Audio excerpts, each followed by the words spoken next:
Hoje a gente vai conversar sobre um tema muito delicado, mas fundamental: como apoiar pessoas que estão lidando com pensamentos suicidas. A ideia aqui é olhar para um guia que une o conhecimento técnico com uma abordagem profundamente humana, centrada na dor e na existência de quem está sofrendo. Para começar, vamos olhar para essa imagem. Pensa nesse fluxograma como um mapa. Ele não é uma receita de bolo, tá? É mais uma representação visual de uma jornada de cuidado, um caminho estruturado para a gente oferecer um suporte que seja, ao mesmo tempo, compassivo e eficaz. Bom, a nossa conversa vai seguir exatamente os passos desse mapa. A gente começa entendendo a estrutura geral, depois passa pela escuta e avaliação, analisa os diferentes níveis de risco e o que fazem cada um, e termina falando sobre a importância do cuidado a longo prazo. Então, vamos reforçar essa ideia. Esse mapa do cuidado é bem mais do que um procedimento frio, sabe? Ele é uma estrutura pensada para um encontro humano.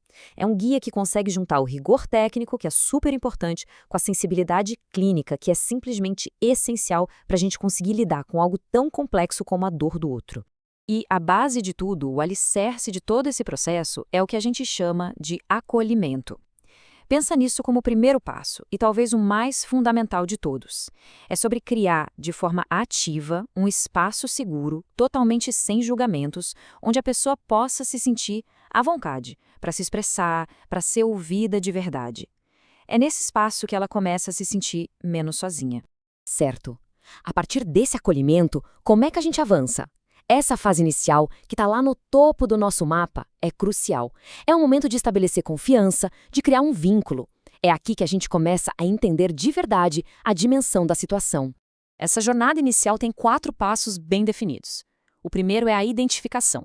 É sobre perceber os sinais, sabe? Às vezes são frases como "eu não aguento mais" ou um isolamento repentino. Depois, claro, vem o acolhimento, como a escuta ativa e genuína.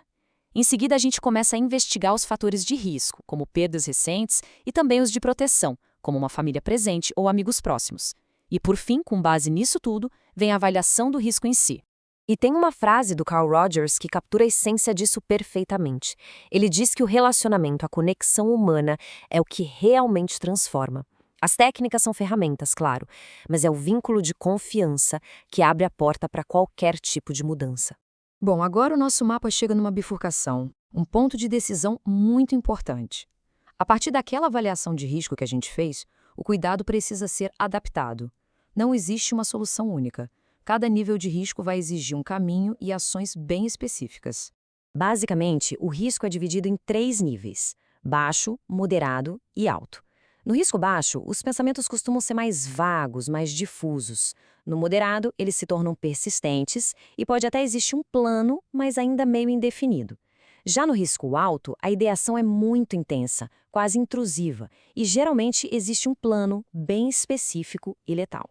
Agora, olha que interessante. Nos casos de risco moderado, existe o que a gente chama de janela de oportunidade. É um momento super delicado, porque a pessoa geralmente se sente ambivalente, sabe? Ela está dividida entre o desejo de viver e o desejo de acabar com a dor. E é exatamente nessa ambivalência que a gente pode entrar. É o ponto de partida para uma intervenção que pode fortalecer a vontade de viver. E aqui a gente precisa fazer uma distinção que é vital. Ideação é uma coisa, tentativa é outra. A ideação é o pensamento, o processo interno. A tentativa já é a ação, o comportamento.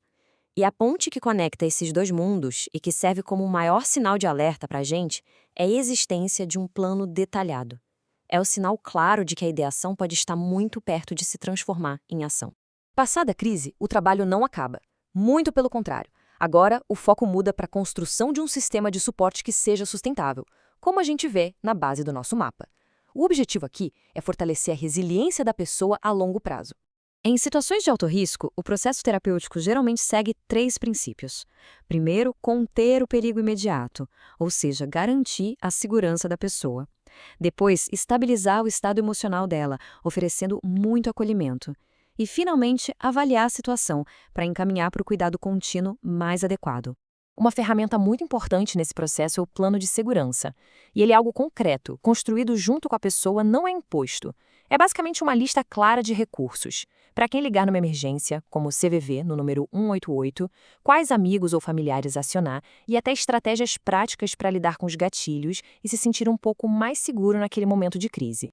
E sob uma perspectiva existencial, O processo terapêutico não busca só eliminar o sofrimento. Ele ajuda a pessoa a transformar essa dor. É um pouco daquela ideia do Nietzsche de que aquilo que não me mata me fortalece. É sobre encontrar um novo sentido e força a partir da adversidade. E é claro que esse trabalho nunca é solitário. É fundamental mobilizar uma rede de apoio completa. Isso inclui família, amigos, profissionais de saúde mental e serviços de emergência.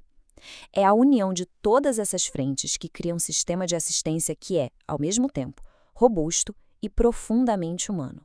E tudo isso nos leva a uma reflexão final, que está nessa pergunta. A crise é um momento, ela tem um começo, meio e fim. Mas o cuidado? O cuidado é um processo contínuo. Ele não acaba quando a crise passa. Ele se transforma numa jornada colaborativa de fortalecimento e construção de resiliência, não só para a pessoa, mas para todo mundo que está ao redor dela.